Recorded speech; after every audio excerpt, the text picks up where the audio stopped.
Total non-matches for Texas, 30,499 in 1 week. That's like 15 times more than the next greatest. I mean, that's more than any. Tennessee has 0. It's as many as Pennsylvania even just had registered, is the amount of fraudulent attempts in Texas. They may not be fraudulent. Yeah. May not be Many fraudulent. of them could be someone put their number down wrong. Okay. And it came back and got rejected. However, holy crap, 1.2 million in Texas since the start of this year. I think this is important because it may be nothing. We don't know. Scott Pressler chimed in. He says, people need to understand that you do not need a photo ID to register to vote. In order to register to vote, you need either a driver's license or the last 4 of your social security number. If someone does not have a driver's license, they use social security number. For voter registration, there is also a box that voters must check to indicate they're American citizens. As someone who registers voters across the country, I know this information firsthand. Furthermore, we are also registering a lot of Amish to vote. Amish do not have a photo ID. I'm not saying these numbers reflect Amish voter registration. The information above just serves to point to other ways people may register to vote. I have reached out to 2 congressmen about the issue. So before anybody jumps the gun, the first thing I want to point out is there could be a regular, say 30-year-old dude living in the outskirts of Austin, Republican, and he's like, I'm going to register to vote. And they say, you can use your ID or your social security number. He's like, I'll use my social. It's easier. Last 4, I got to pull up my ID. I don't got to put in all those numbers. I'll just do that, right? So this could be totally on the level. Again, that being said, I think considering the shadow campaign Time Magazine wrote about and the fact that we're seeing these massive numbers in key swing states in places like Texas, Arizona, and Pennsylvania, which is clearly here reflected. Missouri, interestingly, has a large number as well. I think we definitely want to pay attention to this. I don't know that anyone actually caught anything, but I certainly think this should be investigated now.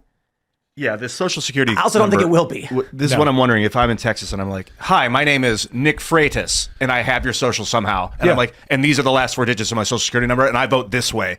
Can I do that? Is that what they're letting people do? Well, you got to understand, like in a place like Virginia, where we now have same-day voter registration, the bottom line is that you're going to go through this process, and unless they have a way to really check this automatically right off the bat, which, quite frankly, if they show up to a polling location to do this, they're not going to be able to get that instant verification. And they may give you a provisional ballot, but then you figure all that out, that gets counted in 3 days later when they've already declared the winner, they're going to come back and really scrutinize that? No, they're only going to scrutinize it to the degree that they want to scrutinize it. And that's the problem with all of this. When you make it easy to cheat, it doesn't mean that everyone cheats, but enough people can cheat, and then enough other people look at that and go, something is wrong with this system. There doesn't seem to be sufficient accountability. There doesn't be sufficient transparency. And so you actually end up undermining the process, even if you haven't done something wrong.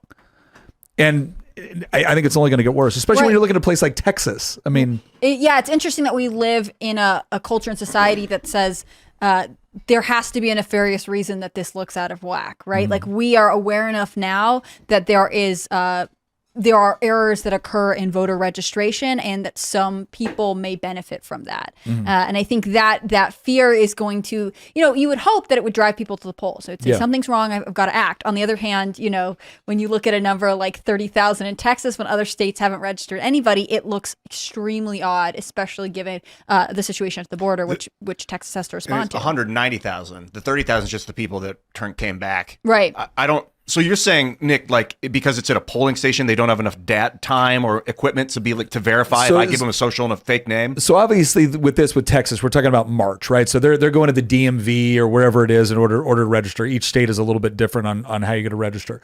But like in a place like Virginia, where we have same day voter registration and you can walk all the way up to the polling location, register that day, and then vote, you're not going to get the same degree of verification that you would through a regular process where you actually have adequate time.